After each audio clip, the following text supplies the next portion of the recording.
Berikutnya adalah kelajuan benda untuk mengorbit bumi. Ya. Mengorbit bumi itu artinya bendanya itu mengelilingi bumi.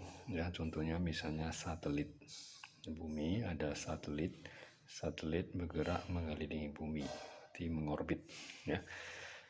Jadi satelit bisa mengelilingi bumi tanpa harus jatuh ke bumi.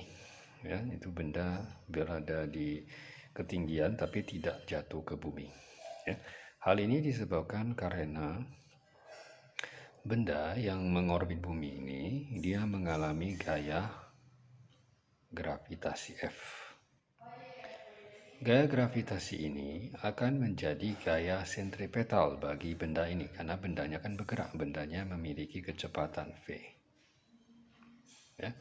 Jadi ini gaya gravitasi akan menjadi gaya sentripetal. Ingat, benda kalau bergerak melingkar memiliki gaya namanya gaya sentripetal. Itu sama dengan M kali V kuadrat per R. Ya. Di sini yang sebagai gaya sentripetalnya adalah gaya gravitasi F. Jadi bisa dibuka menjadi G kali M per R kuadrat. M1, M2, misalnya M besar ini adalah M planetnya atau buminya, M kecil adalah massa benda yang mengorbit, misalnya satelit. Ya. R adalah jarak satelitnya sampai ke bumi, ya, sampai ke pusat bumi. Ya. M adalah massa satelitnya, V adalah kecepatan geraknya, R adalah jari-jari lintasannya, itu sama dengan jarak planet ke bumi. R, berarti R ini sama, ini bisa dicoret. Ya. Ini M kecil sama, boleh coret. Jadi bisa dapat V sama dengan akar G kali M per R. Ya. G adalah konstanta gravitasi, M adalah massa planet atau massa bumi, R adalah jarak dari planet ini sampai jarak dari satelitnya sampai ke pusat planet atau pusat bumi. Itulah kecepatan yang harus dimiliki oleh benda ini supaya bendanya tidak jatuh ke bumi. Kalau kecepatan bendanya lebih kecil dari kecepatan V-nya ini, maka benda ini akan jatuh ke bumi. Ya. Nah, kemudian dari rumus G konstan percepatan gravitasi atau kuat medan gravitasi, ya, kuat medan gravitasi dengan percepatan gravitasi itu sama, ya.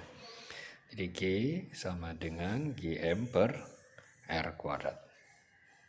Nah, ini R-nya pindah ke atas, dapat G kali R sama dengan Gm per R. Ini Gm per R ini bisa diganti kemari, sehingga ini rumusnya bisa menjadi akar GR. Ya, rumusnya bisa salah satu, ya, ini atau ini. Ya. Nah, kalau jarak antara satelit sampai ke bumi ini cukup dekat, ya, cukup dekat, ya, tidak terlalu jauh, ya, dari dibandingkan dengan jari-jari bumi, ya, biasanya ini jaraknya cukup dekat, ya. Jadi kalau misalnya ini bumi memiliki jari-jari R, ini satelitnya itu berada pada ketinggian dari bumi cukup dekat dia, ya. Jadi di sini dia. Nah, berada mengelilingi bumi pada jarak yang cukup dekat. Jadi ketinggiannya dari bumi, ini H, ini jauh lebih kecil dari R.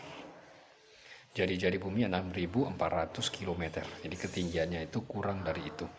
Jika ketinggiannya ini mendekati jari-jari bumi, maka jarak dari satelit sampai ke pusat bumi itu bisa dianggap sama dengan jari-jari bumi. Jadi ini bisa diganti menjadi G kali R jari-jari bumi. Ya, karena di sini R ini jarak dari satelit sampai ke pusat bumi adalah sama dengan jari-jari bumi ditambah dengan ketinggian. Jika ketinggiannya jauh lebih kecil dari jari-jari, misalnya ini R ini jari-jari bumi 6.400 km. Misalnya ini cuma 200 km. Nah, masih kecil, ya. Nah, jadi bisa tambahkan ini bisa dianggap mendekati R. Jadi rumusnya ini bisa menjadi Gm per R. Ya, tapi kalau dia cukup jauh, maka ini R-nya ini harus diganti jadi jari-jari planet ditambah ketinggian. Tapi kalau cukup dekat bisa langsung diganti jadi jari-jari.